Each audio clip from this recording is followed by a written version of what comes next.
Subscribe करें हमारे YouTube channel को एवं बेल आइकन दबाना ना भूलें ताकि रोज की YouTube अपडेट्स आपको मिलती रहे। जय हिंद साथियों, ये जो अपनी क्लास है आज की वो सामाजिक विज्ञान को लेकर है, क्लास 10वीं वालों के लिए है। और मैं सामाजिक सब्जेक्ट पढ़ाने वाला हूं और गणित और विज्ञान के लिए मैंने अपनी इसकी पूर्व की जो क्लास है उसमें बता दिया है। सूचना के लिए क्लास दी है, उस सूचना की क्लास में मैंने सब कुछ बता दिया है। हमारा जो प्रोग्राम है पूरा वो अब हम शुरुआत करेंगे सीधी सामाजिक विज्ञान। और मैं सीधा 10वीं के विद्यार्थियों से बात करने जा रहा हूं और वो ध्यान से सुने इस क्लास को कि सामाजिक विज्ञान के अंतर्गत 80 नंबर का पेपर होने वाला है। बोर्ड एग्जाम में 80 नंबर का पेपर होगा 10वीं बोर्ड के अंतर्गत, ठीक है। अब ये 80 नंबर का जो पेपर है उसमें जो सामाजिक विज्ञान जो सब्जेक्ट है, जैसे कि आप देख लीजिए पहले सामाजिक जो सब्जेक्ट है इस किताब के अंदर से कितने प्रश्न कहां से आने वाले हैं उसका कुछ डिवाइडेशन यहां पे मैं कर लेता हूं। ध्यान से पहले क्लास देखिए, फिर हम लेसन की शुरुआत करेंगे आगे। जैसे कि एक तो है इतिहास, मतलब सामाजिक विज्ञान में अंतर्गत जो शामिल विषय हैं वो एक है इतिहास, एक है नागरिक शास्त्र। यहां कह सकते हैं राजनीतिक विज्ञान, ठीक है, राजनीतिक विज्ञान होगी। फिर तीसरी एक सब्जेक्ट और है भूगोल, इसके भी कुछ लेसन है इसके अंतर्गत। और आगे है अर्थशास्त्र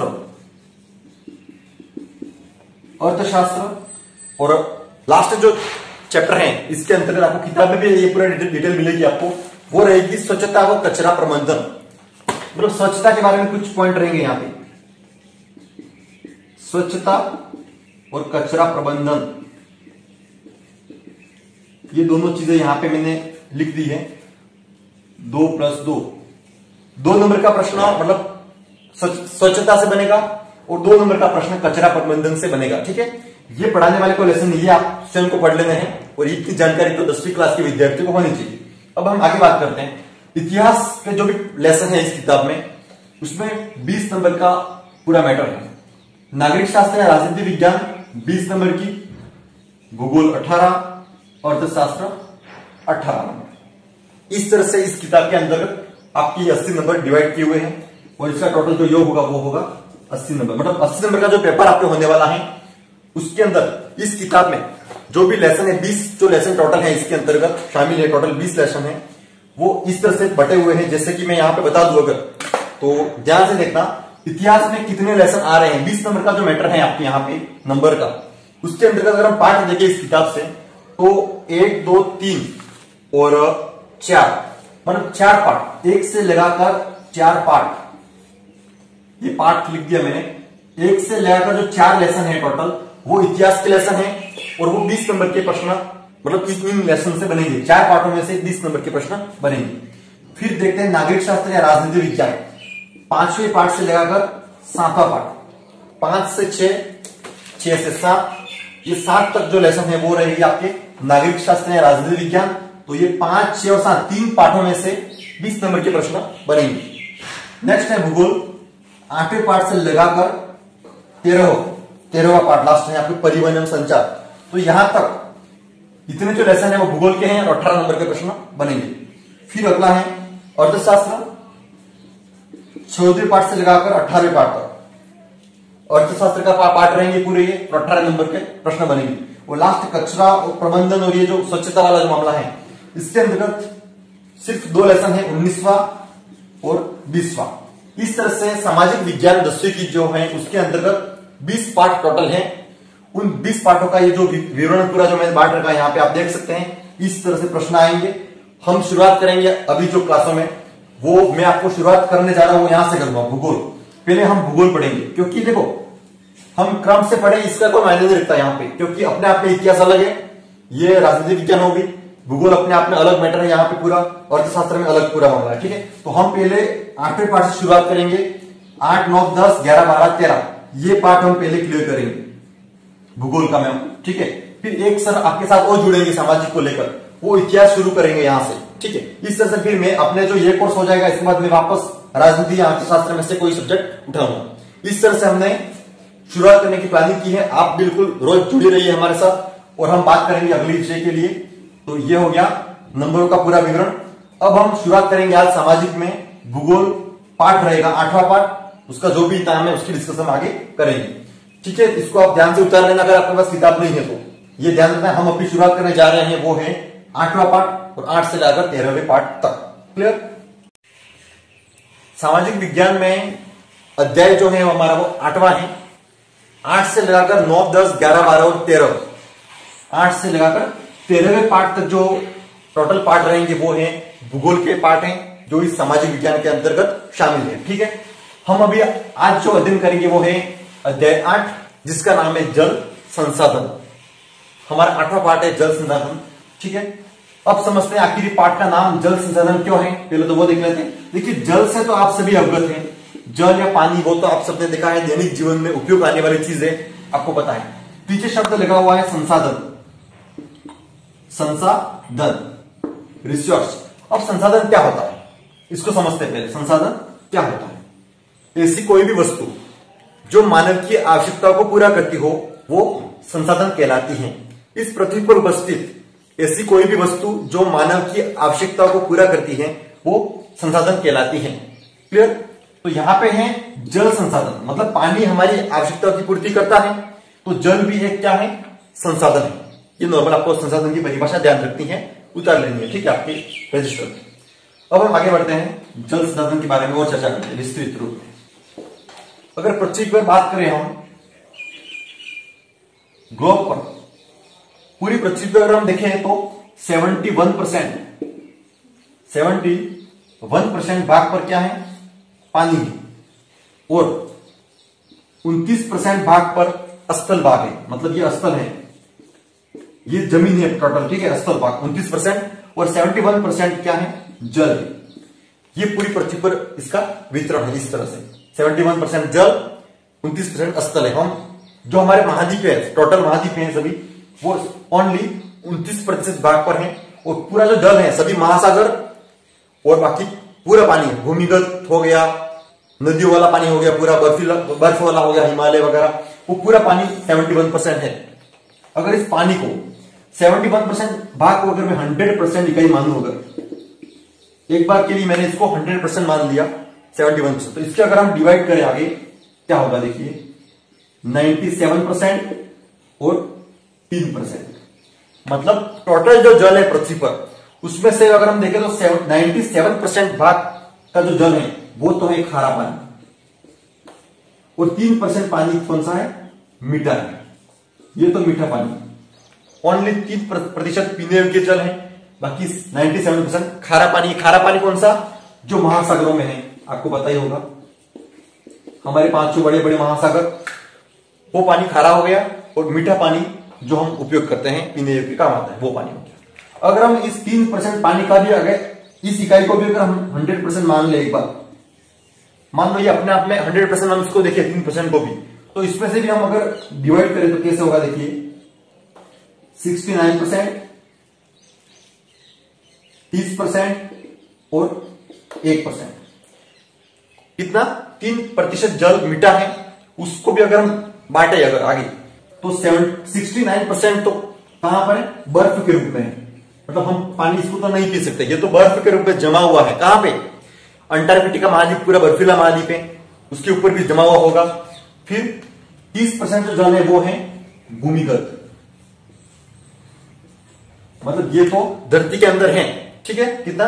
30%, और 1% जो जल है वो हमारे दैनिक जीवन में हम अभी जो उपयोग कर रहे हैं, नदियां हो गई, हमारे नलकूप हो गए, बावड़िया कुएं, वहां पे जो हम दैनिक रूप में उपयोग कर रहे हैं वो जल कितना है? मात्र 1% है।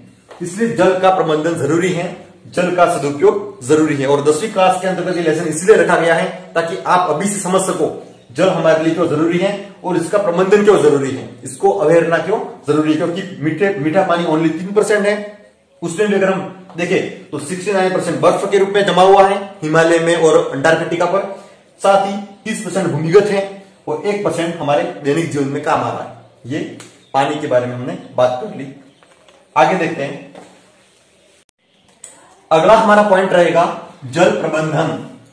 आखिर जल प्रश्न ऐसे बन सकता है कि जल प्रबंधन से आप क्या समझते हैं, तो आपको इसको ध्यान से समझना है, तब जाके आप एग्जाम में ध्यान से एग्जामिनर को समझा पाओगे। तो जल प्रबंधन क्या है इसमें हम चर्चा करते हैं। इसके पूर्व में आपको एक बात और बता दूं, देखिए जल का जो महत्व है वो आप किस तरह से देख सकते हैं। तो प्राचीन जो भी हमारी सभ्यताएं हुई थी, जैसे कि सिंधु घाटी सभ्यता,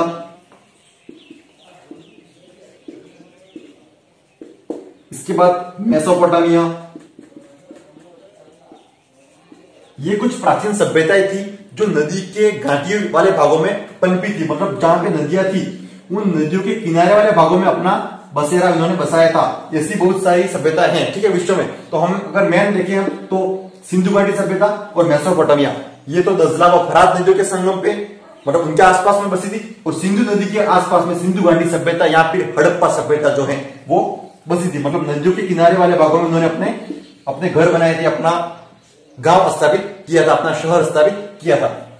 तो क्यों किया था आखिर, मतलब जल का उपयोग जरूरी है हमारे लिए दैनिक जीवन में, जल एक संसाधन है, इसलिए उन्होंने जल देखा पहले। शुद्ध जल कहां पे मिलेगा, तो नदियों के आसपास मिलेगा, इसलिए उन्होंने अपना बसेरा जो बसाया वो नदियों के पास में बसाया था। ठीक है, आगे बढ़ते हैं, हम जल प्रबंधन के बारे में चर्चा करते हैं। जल प्रबंधन क्यों जरूरी है।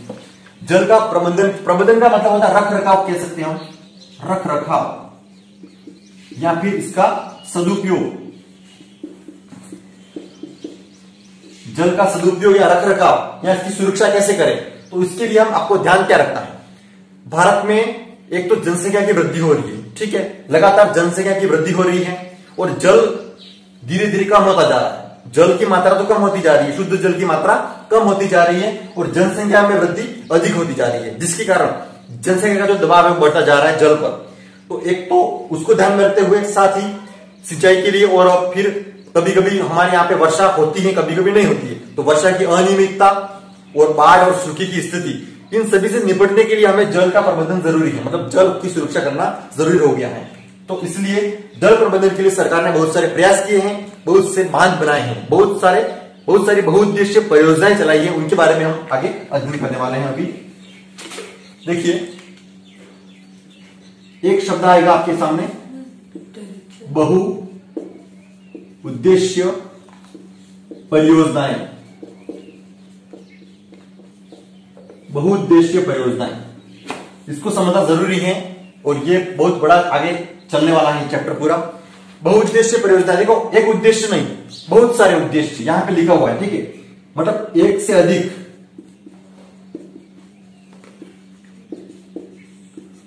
से अधिक उद्देश्य वाली परियोजनाओं को बहुउद्देशीय परियोजनाएं कहते हैं। ये बात आपको रट लेनी है, उतार लेनी है, ठीक है।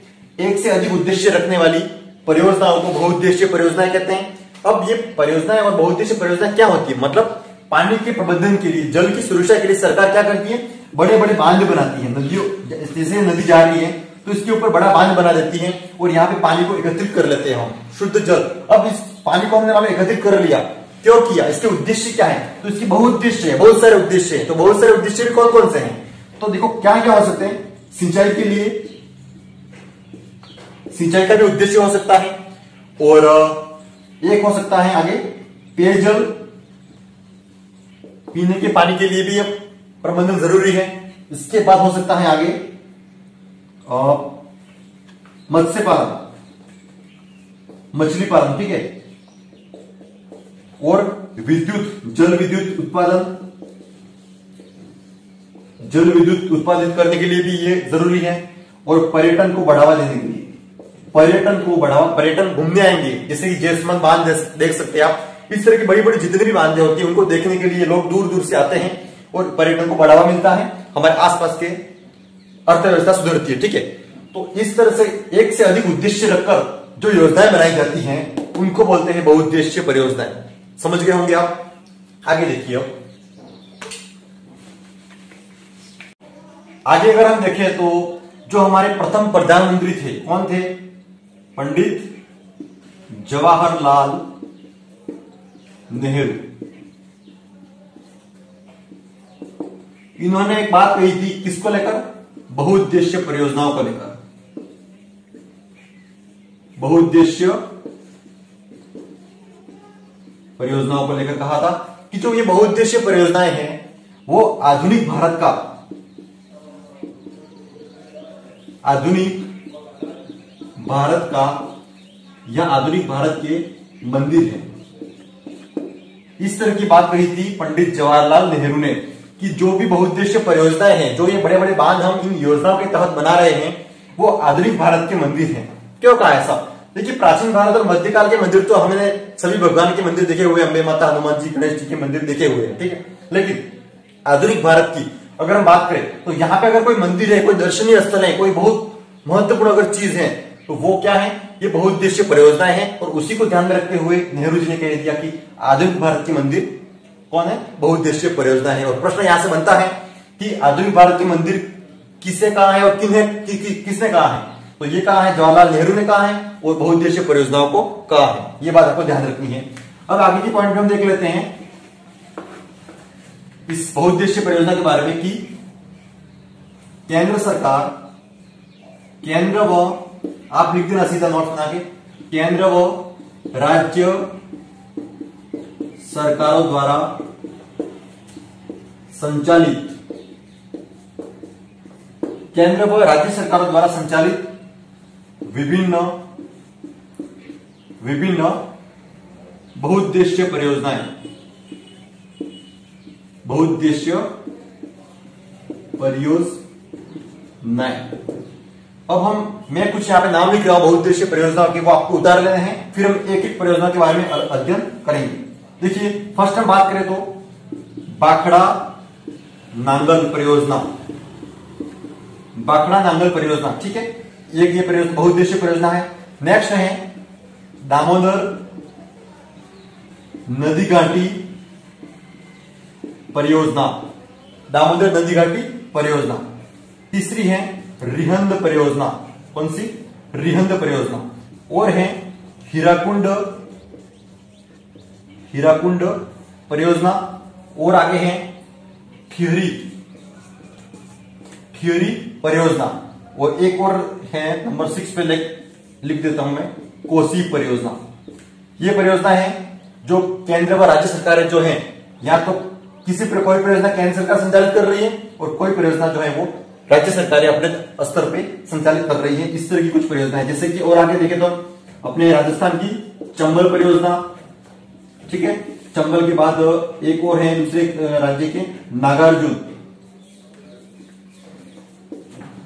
नागार्जुन सागर परियोजना। इसके बाद हम देखिए आगे तुंगभद्रा परियोजना। और है सरदार सरोवर परियोजना। और है तो आगे फरक्का परियोजना। फरक्का के बाद हम देखें तो माही, ठीक है। इतनी परियोजना काफी है और आगे हम एक एक परियोजना के बारे में अध्ययन कर लेंगे, ठीक है, विस्तृत रूप से। तो ये आपको सीधा उतारना है, वीडियो 1 से 2 बार देखकर उतार देंगे। अब हम आगे बढ़ते हैं। पहली जो बहुउद्देशीय परियोजना है क्लास 10 की सामाजिक में, पार्ट कौन सा है? 8वां, जल संसाधन। पहली परियोजना है भाखड़ा नांगल परियोजना।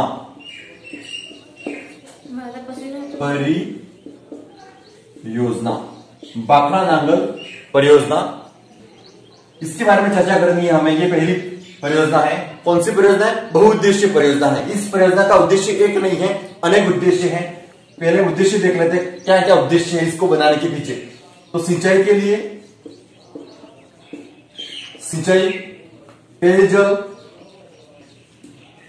पेयजल सिंचाई और जल विद्युत उत्पादित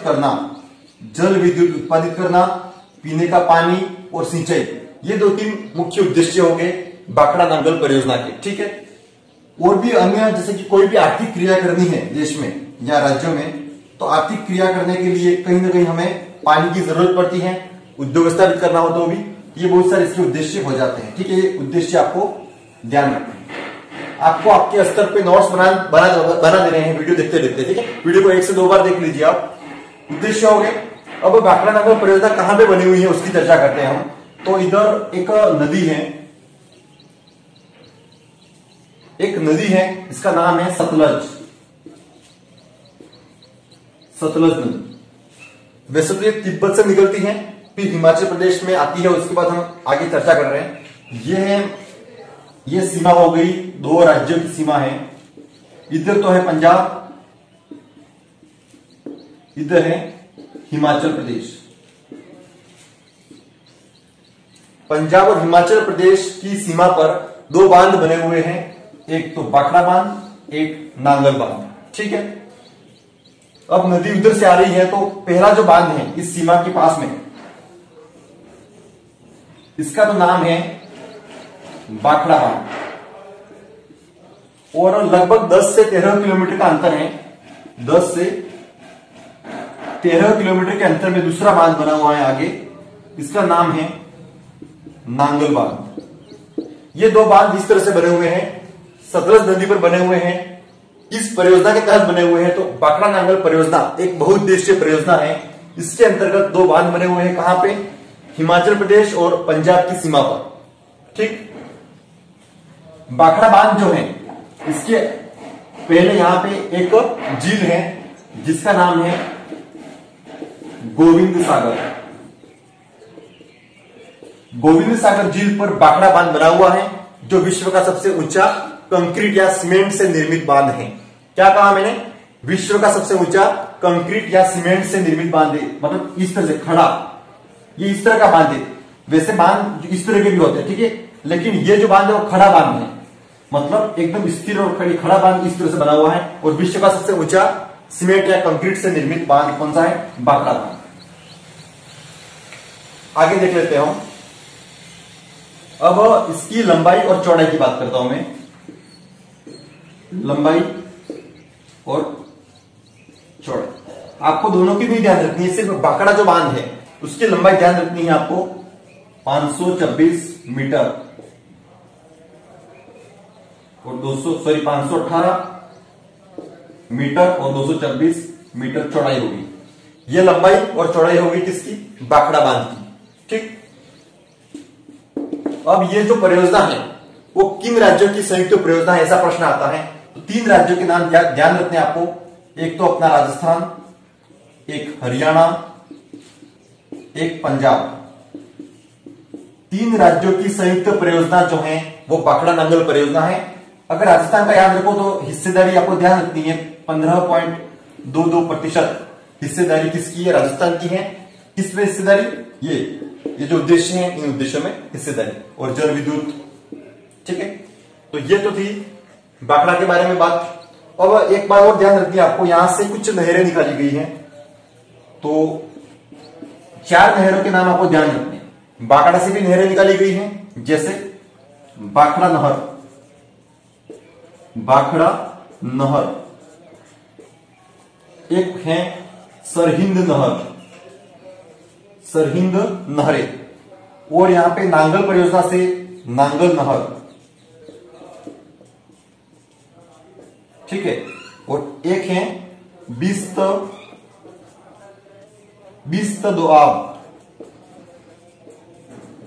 दोआब नहर। ये 2-4 नहरें के नाम आपको ध्यान रखते हैं। ठीक है, यहां से निकाली गई है।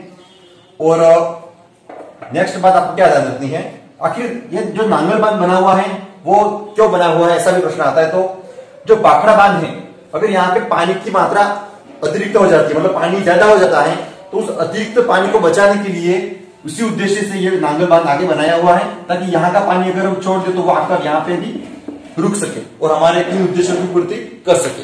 ये कुछ इसके उद्देश्य हैं, और ये बाखड़ा नांगल परियोजना की बातें थी। ठीक है, और डेट अगर याद रहे तो आपको ध्यान रखनी है, 1948 से 1963। 48 में बनना शुरू हुआ था, 1963 में पूर्ण रूप से तैयार हो गया था, और 1970 आते आते ये पूरा जो उद्देश्य थे कार्य ये शुरू हो गए थे। जल विद्युत और पेयजल सिंचाई सभी सुविधाएं उपलब्ध होने लगी थी। ये कुछ बाखड़ा नांगल परियोजना के बारे में बातें थी। अब अगली हम दूसरी परियोजना पढ़ते हैं।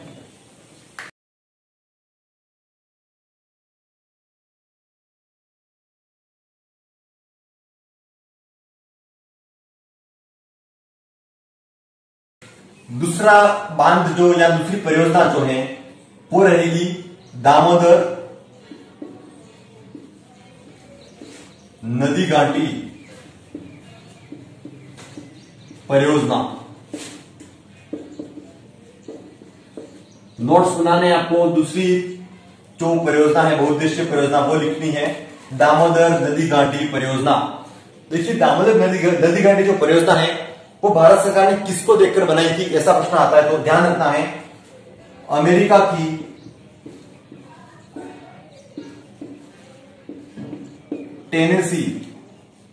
टेनेसी नदी घाटी या फिर टेनेसी नदी परियोजना,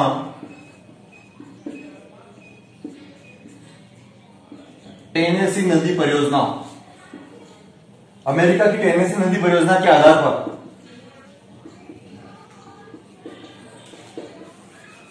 ये अमेरिका की जो टेनेसी नदी घाटी परियोजना है उसका उद्देश्य क्या है कि जो नदी है वहां की टेनेसी, इस नदी के पानी का उपयोग अधिक से अधिक किस तरह से किया जाए, मतलब अधिक से अधिक उपयोग करना पानी का, मतलब एक नदी पर बहुत सारे बांध बनाना और उस पानी का अधिक से अधिक उपयोग करना, ये इसका उद्देश्य था। तो भारत में भी दामोदर नदी घाटी जो है वो परियोजना जो बनी थी वो इस पर आधारित बनाई गई थी। 1948 में इसका काम आरंभ हुआ था। ठीक है, ये बात हो गई। अब हम देख लेते हैं नदी कहां पर है। जैसे कि ये है दामोदर नदी, जो एक अन्य नदी में मिलती है आगे, वो है हुगली नदी। मतलब दामोदर नदी जो है वो किसकी सहायक नदी है, हुगली नदी की सहायक नदी है। हुगली नदी कोलकाता पश्चिम बंगाल की नदी है जो जाकर अपना जल कहां पे डालेगी, बंगाल की खाड़ी में, बंगाल की खाड़ी में अपना जल विसर्जित करती है। और ये हो गई आपकी दामोदर नदी। अब दामोदर नदी जो है वो हुगली में मिलती है और ये इधर झारखंड, बिहार, पश्चिम बंगाल, झारखंड, बिहार, पश्चिम बंगाल से होती हुई हुगली के अंतर्गत मिलती है कौन सी, दामोदर नदी। और खास बात क्या ध्यान रखते हैं नदी, इस नदी की जो दामोदर नदी है, दामोदर नदी को, ये बात आपको रट लेनी है, ये प्रश्न आ सकता है, बंगाल का शोक कहते हैं। दामोदर नदी को बंगाल का शोक कहते हैं। ठीक है, शोक, दुख। ठीक है, बंगाल का शोक क्यों कहते हैं, ध्यान रखना है आपको। एक तो अपरदन, बाढ़ और मार्ग परिवर्तन, ये 3 पॉइंट याद रखने हैं। अपरदन, बाढ़ और मार्ग परिवर्तन कैसे, अचानक, मतलब जो दामोदर नदी है वो अचानक अपरदन भी कर लेती है, बाढ़ भी ले आती है और कभी कभी मार्ग को परिवर्तित भी कर देती है। मतलब अचानक ये नदी कभी कभी अपने मार्ग को परिवर्तित भी कर लेती है।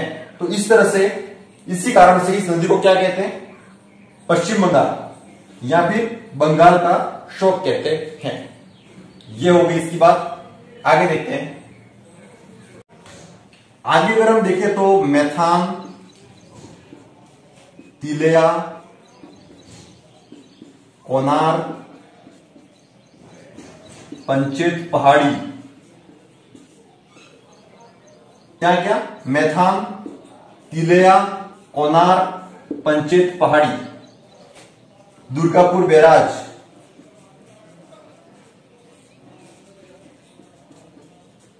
4-5 नाम मैंने लिख दिए यहां पे। ये सभी क्या है, बांध हैं। जिस तरह से बाखड़ा नांगल 2 बांध थे, उसी तरह से इस नदी पर जो टेनेसी नदी घाटी पर आधारित है, इस पर भी बहुत सारे बांध बनाए हुए हैं। और ये बांध किससे बनाए हुए हैं, तो 2 राज्यों की संयुक्त परियोजना है, ये आपको ध्यान रखना है। तो झारखंड, ये लाइन आपको अलग से नोट्स में लिख देंगे, झारखंड और पश्चिम बंगाल, झारखंड और पश्चिम बंगाल दोनों राज्यों की संयुक्त परियोजना है। कौन सी, नदी घाटी परियोजना। ये बांध इस नदी पर बने हुए हैं, कुछ विशेष दूरी पर बने हुए। ठीक है, जैसे कि मैथान, तिलैया, कोनार, पंचेत पहाड़ी, दुर्गापुर बैराज, इस तरह से इस नदी पर ये सभी बांध बने हुए हैं। और ये इस नदी का जो अफाक क्षेत्र है, मतलब इसकी जो सहायक नदियां, वो सभी मिलकर पूरा जो अफाक क्षेत्र बनाती है वो 18,000 वर्ग किलोमीटर क्षेत्रफल में फैली हुई है इस नदी की सभी सहायक नदियां मिलकर। ठीक है, ये क्षेत्रफल हो गया। और इन्हीं बांधों पर भी यहाँ पे क्या क्या होता है, सिंचाई के लिए भी उपयोग होता है, जल विद्युत भी यहाँ पे संयंत्र लगे हुए हैं और ये सभी पूरा जो कार्य है वो इस नदी घाटी परियोजना के ऊपर होता रहता है। तो ये थी दामोदर नदी घाटी परियोजना, ठीक है, नंबर 2। अब हम तीसरी परियोजना पढ़ते हैं आगे। तीसरी जो परियोजना है हमारी वो रहेगी हीराकुंड परियोजना। हीराकुंड परियोजना के बारे में हम बात करेंगे। यह है भारत सरकार द्वारा संचालित हीराकुंड परियोजना किस नदी पर है? तो आपको ध्यान रखना है, महानदी पर निर्मित, महानदी पर स्थित कौन सी? हीराकुंड परियोजना। हीराकुंड एक बांध बना हुआ है जो कहां पर है? महानदी पर बना हुआ है। ये है महानदी, ठीक। इसी महानदी को उड़ीसा का शोक कहते हैं। उड़ीसा का शोक कहते हैं। शोक क्यों कहते हैं? मैंने बता दिया था कि ये नदियां जो होती है वो अचानक कोई न कोई दुखदायी घटना लेकर आ जाती है, दुख देती है, शोक देती है। कैसे? या तो अपना मार्ग परिवर्तित कर देती है, या अचानक इनका पानी सूख जाता है तो कहीं ना कहीं लोग परेशान होते हैं, या मार्ग परिवर्तित कर देती है, ठीक है। महानदी जो है वो छत्तीसगढ़ में कहां से निकलती है? तो इसके पहाड़ियों का नाम है बस्तर की पहाड़ियां। बस्तर की पहाड़ियां छत्तीसगढ़ से महानदी निकलती हैं, फिर आगे उड़ीसा में बहती हुई अपना जल कहां ले जाएगी? बंगाल की खाड़ी में, ठीक है। इसके बारे में बात करेगा तो यहां पे बांध बना हुआ है, कौन सा बांध? हीराकुंड बांध।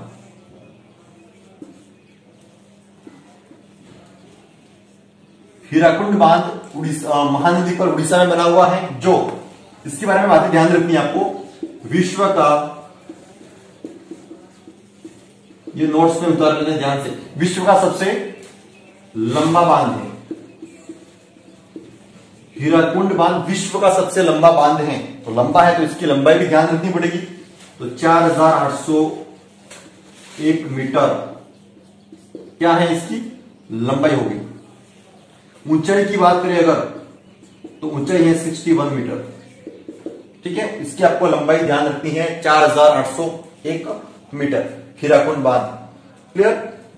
विश्व का सबसे ऊंचा बांध हो गया। अब हम बात करें आगे तो 2 स्टेप आएगी, मतलब ये जो बांध बना था यहां पे वो 2 स्टेप में बना था, मतलब 2 चरण थे इसके। पहले चरण में तो क्या हुआ, सरकार ने जो कार्य किया यहां पे, तो पहले चरण में तो इन्होंने क्या किया? हीराकुंड बांध बनाया, प्लस 2 काम और किए, 2 नहरें बनाई इन्होंने, बोरगढ़